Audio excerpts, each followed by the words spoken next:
And one more thing I want to address before I get the fuck up out of here.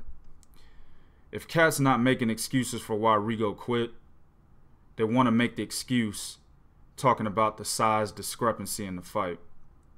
Now, of course, we all understand Vasyl Lomachenko was the bigger guy, right? Rigo had to move up 2 weight classes.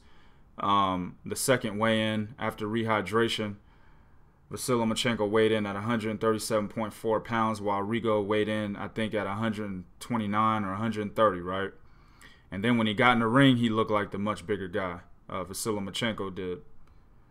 But understand this. We cannot use that as an excuse because Rigo asked for this fight. I could understand if Vasyl Lomachenko drug Rigo up from 122 to 130, right? If he was the one calling Rigo out, you know, all in his motherfucking DM on Instagram and all over his Twitter page, calling Rigo out, the smaller guy, and saying, yeah, nigga, I'll fight you, fuck you, nigga, but you got to come to 130. It's not what happened. It was actually the opposite. So Loma said, well, shit, if you want to crack at me, you got to come to my division. There's nothing wrong with that. And Rigo saw nothing wrong with that, so he took that fight, right? This is the same scenario with Andre Ward and Chad Dawson. I still see dumb motherfuckers out there talking about Andre Ward fucking drained Chad Dawson. When Chad Dawson clearly, and it's still on YouTube, you can go research it your fucking self. He clearly called out Andre Ward in his own division after he beat Bernard Hopkins in the post-fight interview, right? Clearly said, I'll fight Andre Ward at 168.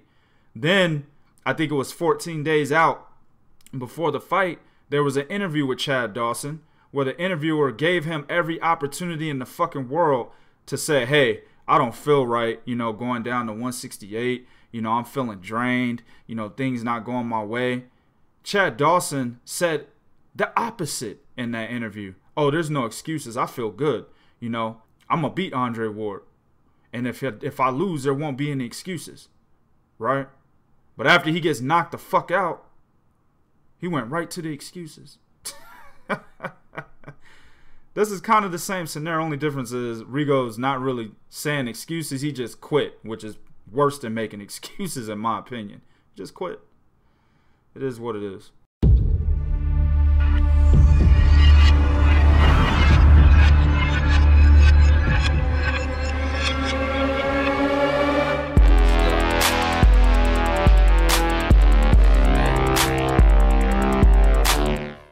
What's good? It's your boy 2K here. Shout out to the movement and everybody who's moving with us. Yo, if you haven't done so already, man, go check out our website, 3kingsboxing.com. A lot of good information there. And to be honest with y'all, real talk, I don't even be checking for these other boxing websites anymore. If I want to know what's popping in boxing news, I just go to my own website and check what affiliates under the movement umbrella have posted in article format for me, and I get my news there, real talk. I told y'all, man, we got a lot of cats that are affiliated with the movement, not just in the United States, but also abroad, and they bring a lot of good information to the website. There's been too many times, even though the website is only 2 months old, there's been more than a few times where we've been able to get out credible information before any of these major boxing media outlets have been able to get the same information out on their respective platforms, real talk. So this shit is legit. We really doing it. If you haven't already checked it out, go check it. This video is gonna be the red pill version.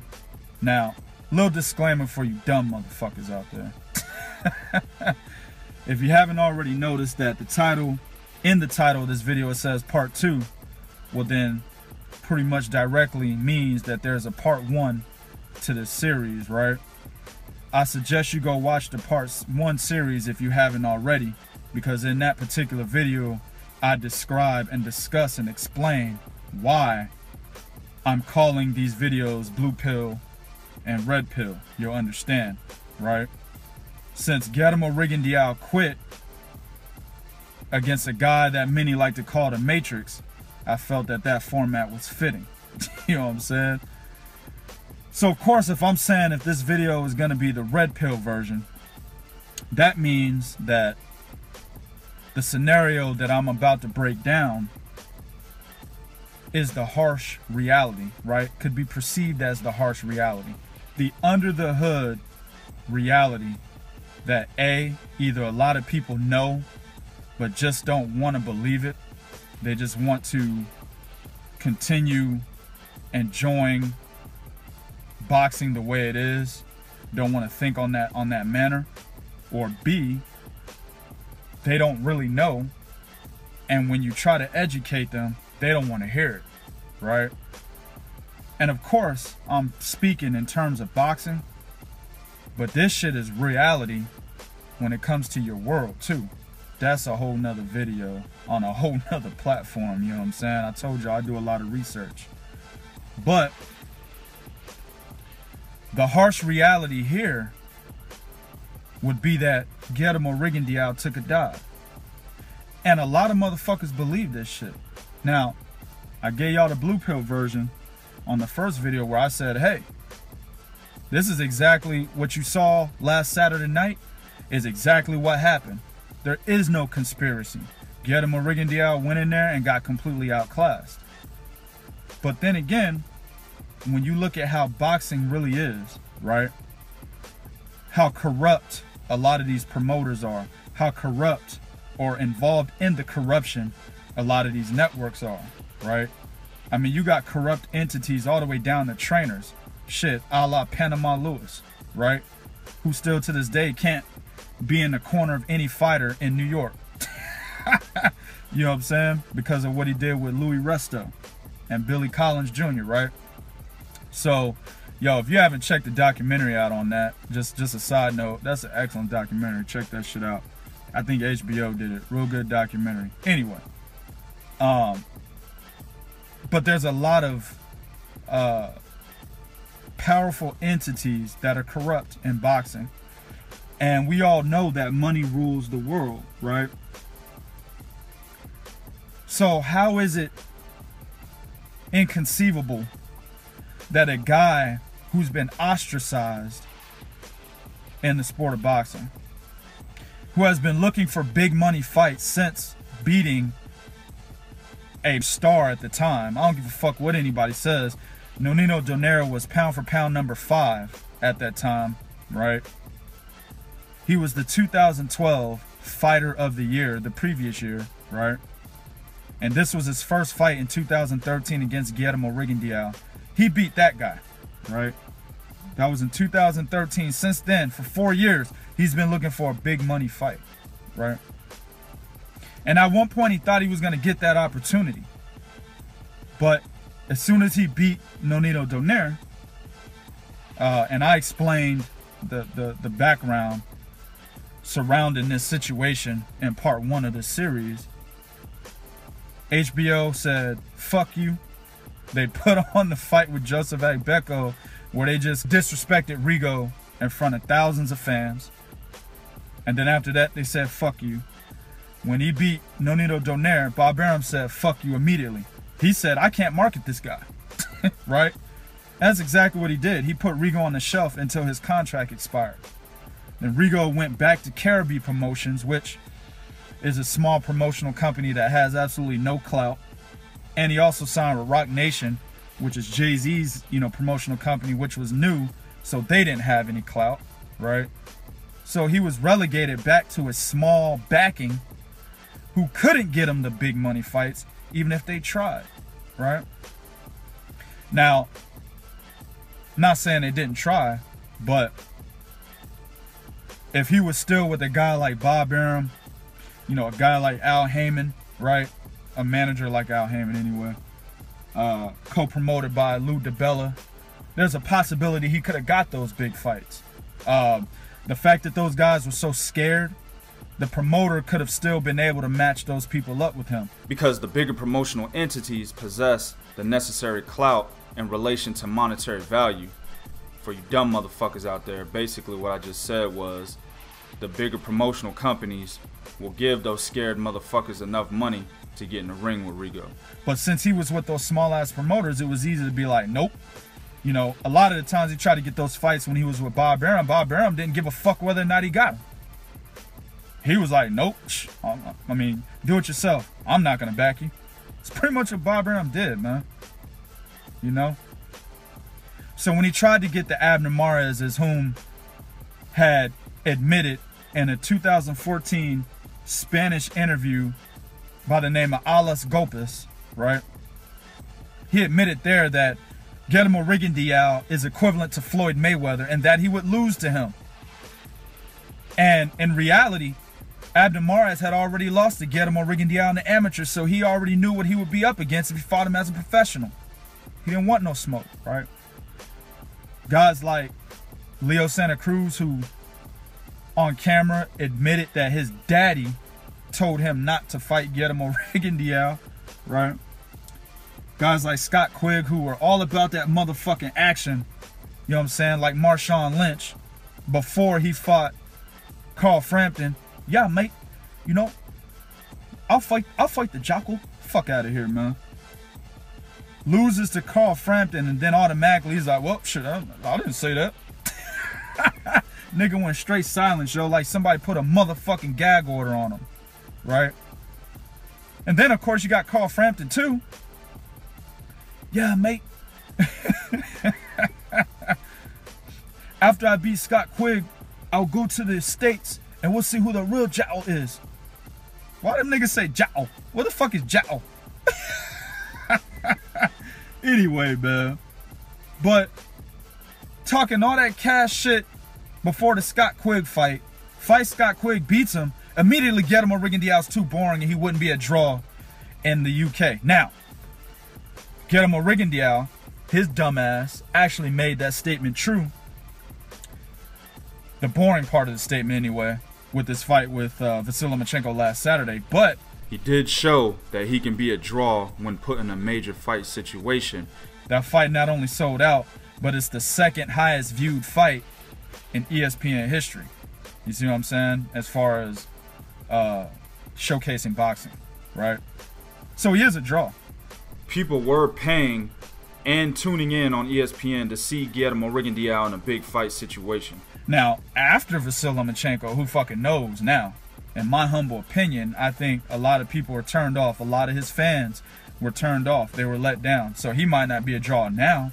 But at that time, he was a boogeyman in the sport. And to be quite honest, it wasn't his responsibility to be that draw anyway. Because we know Carl Frampton said he'd come to the States. But a guy who had Guillermo Rigondeaux's backing, those small-ass promoters that had no clout, you knew goddamn well that fight, if it happened, was going to be in the UK. It would have been in Ireland. So it would have really been Carl Frampton's job to be the draw because those are his fans. You know what I'm saying?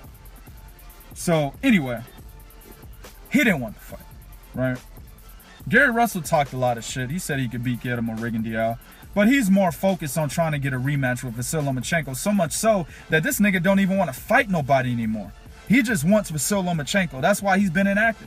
That's why he's talking, yeah, shit, I'm the champion. All I got to do is fight one time a year. Fuck out of here, bro. You know what I'm saying? Nobody wanted that smoke.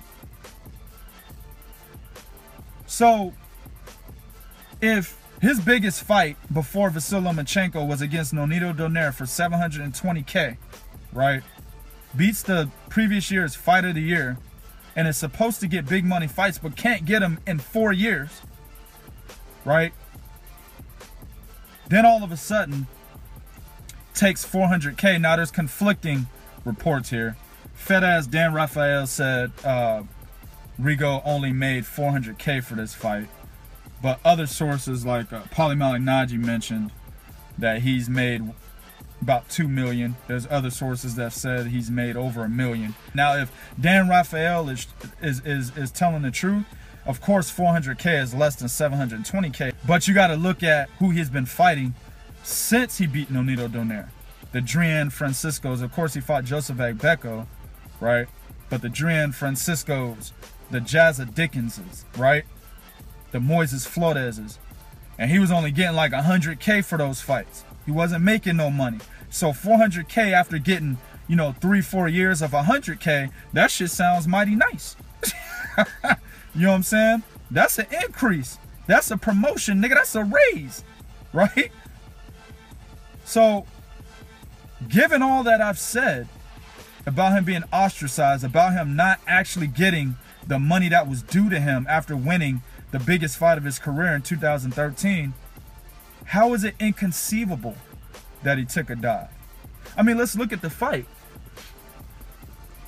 Rigo did absolutely nothing that he normally does. Now, of course, there's always two sides. That's why I said this is going to be in a blue pill and red pill format, right?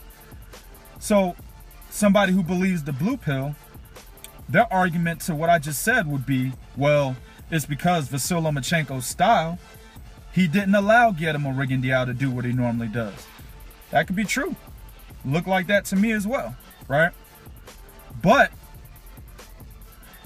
Guillermo Rigondeaux is a smart enough fighter to be able to adjust to his opponent. He showed in that ring last Saturday night that he has the IQ of someone like Ruslan Provodnikov.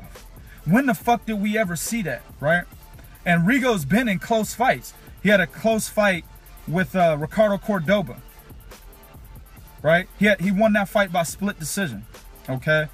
Other fights, they weren't as close, but he's been dropped in fights, right? He's been dropped 4 times in his career. Once against Cordoba, right? He was dropped against Nonito Donaire. That was another fight. And in that fight, you know, he particularly won by a large margin. But again, he had to make adjustments. Nonito Donaire was timing that left hand, so he made adjustments, right? And then, of course, Hisashi Hamagasa, he was dropped twice, right? And in that fight, he got dropped, then he got dropped again. Then he had to make adjustments, then he knocked the guy out, right? So every fight where we see Guillermo Rigondeaux go through some type of adversity, he was able to adjust and he was able to win the fight in better fashion than he was doing before he went through that adversity, right? But just against Vasyl Lomachenko, he can't do that. He has no ability. Understand, people, it doesn't matter who you fight. It doesn't matter who you fight. You may lose the fight. Hell, you may even get outclassed. But a guy who is known for making adjustments because he has a high level IQ, you will see him do different shit in the ring. You see what I'm saying? It may not work, right? That other fighter may just be that good. But he will do different shit in the ring because it's part of his instincts, right? It's instinctive for him to do or make adjustments when shit isn't working. It's a testament to his high level IQ. We've seen that throughout the history of the sport with smart fighters, right? I'll give you a good example of a smart fighter that continuously made adjustments that didn't work for him, but you saw it change in the ring and the little footage that they got. Willie Pep and Sandy Saddler, right? They fought 3 times. Sandy Saddler beat that ass 2 of those 3 times, right? But Willie Pep made adjustments that you could visibly see, just as Sandy Saddler adjusted to those adjustments, right? You had 2 high-level, high IQ fighters in the ring. Same thing here, but Guillermo Rigondeaux kept trying to do the same thing, standing flat-footed, trying to pot shot, you know what I'm saying? Really, that's really all he did. Just standing there in front of fucking Vasyl Lomachenko. I don't think he even tried to throw the left hand until like round 4. You know what I'm saying? He tried to throw the left hand and then he pulled back on it because Vasyl Lomachenko was already out of range.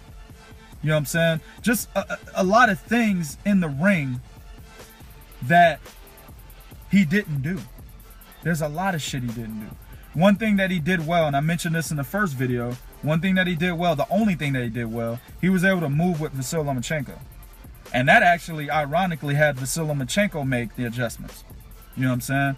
But Lomachenko was still doing the same shit that he normally does, coming in with his hands down, staying in the pocket, right? Not really guarding his body, not really guarding his head. He could have been countered at any point in time coming in. He could have been countered while he was standing there. But instead of Rigo pivoting, right, and moving a little bit laterally and trying to time a counter, he just stood there and ducked all the way, like low to the ground, like this nigga was trying to twerk. You know what I'm saying? Guillermo Rigondeaux was literally twerking for fucking Vasyl Lomachenko, man. Get the fuck out of here, bro. Nigga in there twerking. That's how low he got to the mat. And if he wasn't in there fucking twerking, he was in there trying to hug, hold, and kiss and shit like it's motherfucking Valentine's Day in the motherfucking ring. My man was hugging and holding the shit out of Vasyl Lomachenko to the point where it seemed like Guillermo Rigondeaux was the bigger fighter.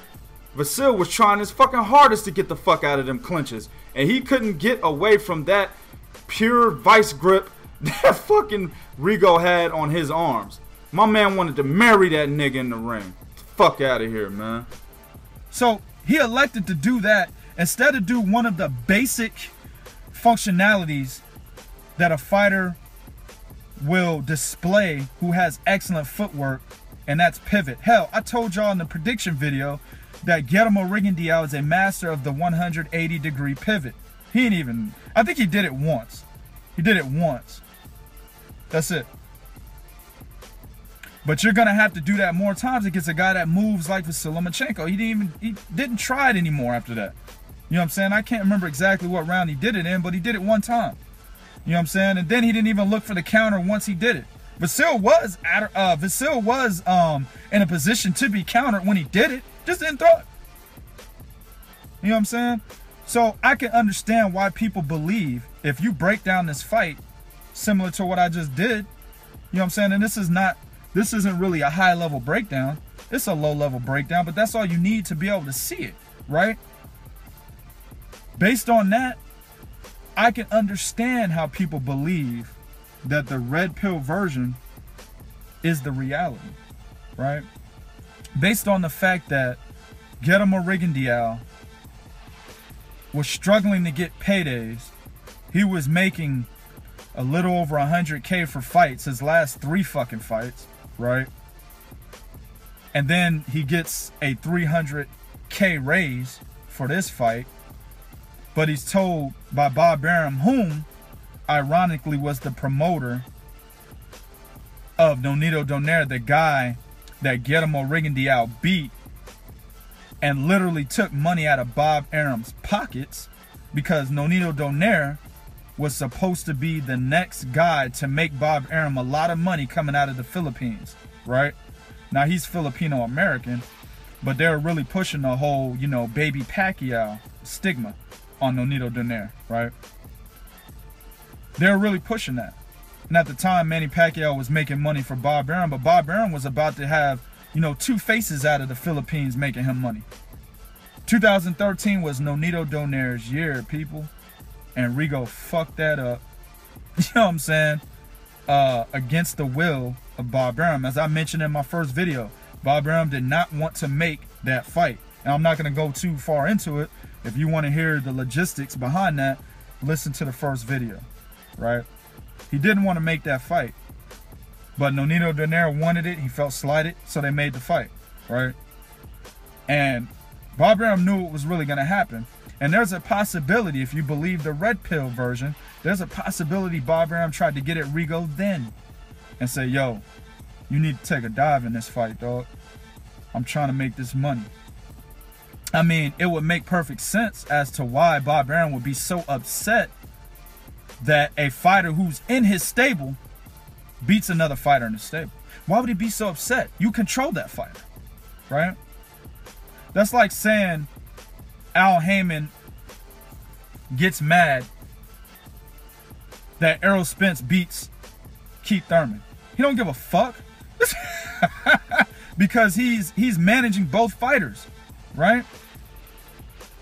He doesn't care about that shit, you know? So how is it that you get upset when a fighter you manage, a high-level fighter that you manage, beats another high-level fighter that you manage? All you got to do is push the high-level fighter that fucking won, and you can still get paid, right? Bob Arum could have got paid off of pushing Guillermo Rigondeaux as the boogeyman of the 122-pound division. Hell, that's what he became anyway. You could have made money off that, right? But as he said, his style is unmarketable. He didn't have the ability to market a guy like Guillermo Rigondeaux. And to be quite honest, I don't even think it was really about his style more than it was really about what Guillermo Rigondeaux was, and that's Cuban, right? If you think about it, throughout boxing history, what Cubans were really marketed at a high value. You know what I'm saying? Cubans are usually just highly talented fighters that are used for matchmaking purposes. They're not really ever the marquee fighter for a particular promotional company unless it's a smaller one, right? I mean, you can go back to Jose Napoles, right? Kid Gallivan, you know, Kid Chocolate, you know what I'm saying? Benny Paret. You know, a lot of these guys, while they are popular when we look back at boxing history, they were never really the marquee guys. So I think that was the real deal. He didn't want to market a Cuban over marketing a Filipino that could have made money alongside with Manny Pacquiao. You see what I'm saying? So he said, fuck him. But it makes sense, like I said, for him to get at Rigo before the fight, knowing that if he wins, he can't market the guy. Because, his statement came right after the fight, right? Maybe days after the fight, his statement came that he can't market Rigo. He knew this, right? And I think he just wanted Rigo to be that side guy, kind of how he has Terrence Crawford right now. He's that side guy, you know, behind Vasyl Lomachenko, right? That's why you more than likely will never see that matchup. If we take Pacquiao out of the equation, you know, Nonito Donaire was his top guy. Rigo could have been the side motherfucking piece, right? Making him side money, you know what I'm saying? Nonito Donaire is moving bricks while Guillermo Rigondeaux is still on the block. You know what I'm saying? So, I mean, it makes sense for him to get at him. Rigo said, fuck you, nigga, I don't take dives. And then Bob Arum got mad and ostracized him. Makes sense to me. Not sure if that's what exactly happened, right? But it makes sense. And it also makes sense that he would get at him before this fight, say, you know what? We'll up your pay. We'll up your pay, dog. I'm pretty sure in the negotiations, they said you getting $100K for these last 3 fights. Man, we'll more than double that. But you gotta take a dive. I can see that happening. It's happened throughout boxing history, right? Just right off the top of my dome. Mike Tyson versus Bruce Seldon, right? Everybody knows took a dive for the sake of being able to match up Mike Tyson versus Evander Holyfield. He did that shit for Don King. Go look at the fight, man. Man, that shit, Mike Tyson barely touched this nigga. And Bruce Seldon, he reacts and throws himself up against the ropes and throws himself to the canvas face first. Then he gets up, right? I think the referee was Mills Lane. I can't remember, but we'll go with that. Mills Lane is shaking his gloves, and then he's like, yeah, he nods his head like, yeah, I'm ready. But then, as Mills Lane is getting ready to make the fighters continue to fight, this nigga's eyes roll in the back of his head, and then he stumbles backwards. Man, get the fuck out of here, bro. That's the worst acting I've ever seen in my life. You know what I'm saying? Don King set that fight up because the last time he had a tune-up, or what was supposed to be a tune-up for Mike Tyson before the big Evander Holyfield clash, he got beat. Now it was Buster Douglas in 1990, right? That was supposed to be Tyson's tune-up. Tyson was supposed to walk through Buster Douglas, but Buster Douglas taxed that motherfucking ass. And the big fight was put on hold for 6 years after that, right? So Don King wasn't having that shit again. Bruce Seldon was a formidable opponent. He wasn't no bum. He wasn't the best heavyweight at the time, but he was a good fighter, right? So he could have gave Mike Tyson some trouble if he tried, but Don King wasn't having that shit. He was like, no, this fight was already delayed 6 years. Go in there and take this dive, nigga. I'ma beat you. I'ma have my goons beat your motherfucking ass. That's type of nigga Don King was, man. He was a gangster, yo. He had goons. I have my niggas run through you, dog. If you don't fucking take this dive, you better take this money and take that dive. That's exactly what he did. And we had the Evander Holyfield Mike Tyson matchup in '96. Same thing could have happened here. The only difference is it wouldn't have been to match Vasyl Lomachenko up with somebody. It would have been to be able to allow Vasyl Lomachenko to continue to be the next star for Bob Arum. That's what it would have been for. You see what I'm saying? Makes perfect sense to me.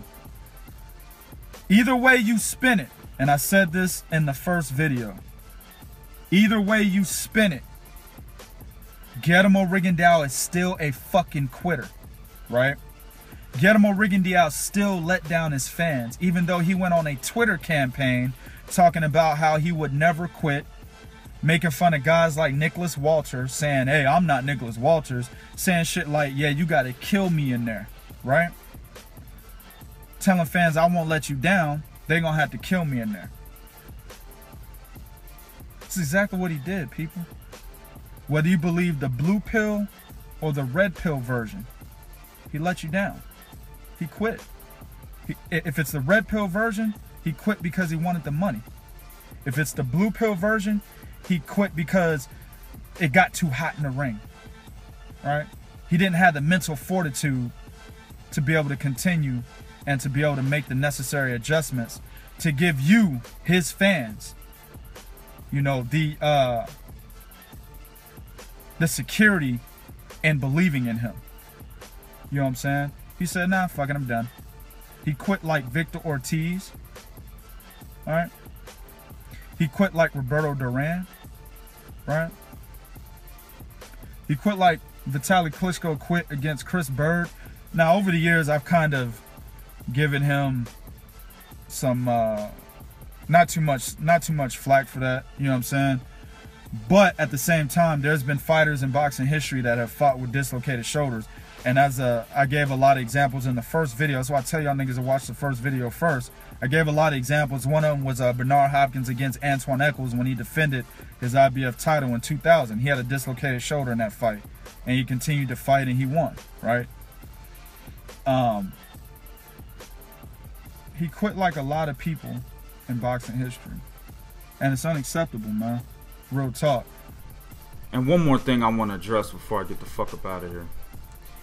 If cats not making excuses for why Rigo quit, they want to make the excuse talking about the size discrepancy in the fight. Now, of course, we all understand Vasyl Lomachenko was the bigger guy, right? Rigo had to move up 2 weight classes. The second weigh-in after rehydration, Vasyl Lomachenko weighed in at 137.4 pounds, while Rigo weighed in, I think, at 129 or 130, right? And then when he got in the ring, he looked like the much bigger guy. Vasyl Lomachenko did. But understand this. We cannot use that as an excuse because Rigo asked for this fight. I could understand if Vasyl Lomachenko drug Rigo up from 122 to 130, right? If he was the one calling Rigo out, you know, all in his motherfucking DM on Instagram and all over his Twitter page, calling Rigo out, the smaller guy, and saying, yeah, nigga, I'll fight you, fuck you, nigga, da-da-da-da-da. But you gotta come to 130. It's not what happened. It was actually the opposite. So Loma said, well, shit, if you want to crack at me, you gotta come to my division. There's nothing wrong with that. And Rigo saw nothing wrong with that, so he took that fight, right? This is the same scenario with Andre Ward and Chad Dawson. I still see dumb motherfuckers out there talking about Andre Ward fucking drained Chad Dawson. When Chad Dawson clearly, and it's still on YouTube, you can go research it your fucking self. He clearly called out Andre Ward in his own division after he beat Bernard Hopkins. In the post-fight interview, right? Clearly said, I'll fight Andre Ward at 168. Then, I think it was 14 days out before the fight, there was an interview with Chad Dawson where the interviewer gave him every opportunity in the fucking world to say, hey, I don't feel right, you know, going down to 168. You know, I'm feeling drained. You know, things not going my way. Chad Dawson said the opposite in that interview. Oh, there's no excuses. I feel good. You know, I'm going to beat Andre Ward. And if I lose, there won't be any excuses. Right? But after he gets knocked the fuck out, he went right to the excuses. this is kind of the same scenario. Only difference is Rigo's not really saying excuses. He just quit, which is worse than making excuses in my opinion. Just quit. It is what it is. Let me know what you think. YouTube, what version do you believe? Are you going to take the blue pill? Or are you going to take the red pill? Let me know. This is real talk from real fans. 1.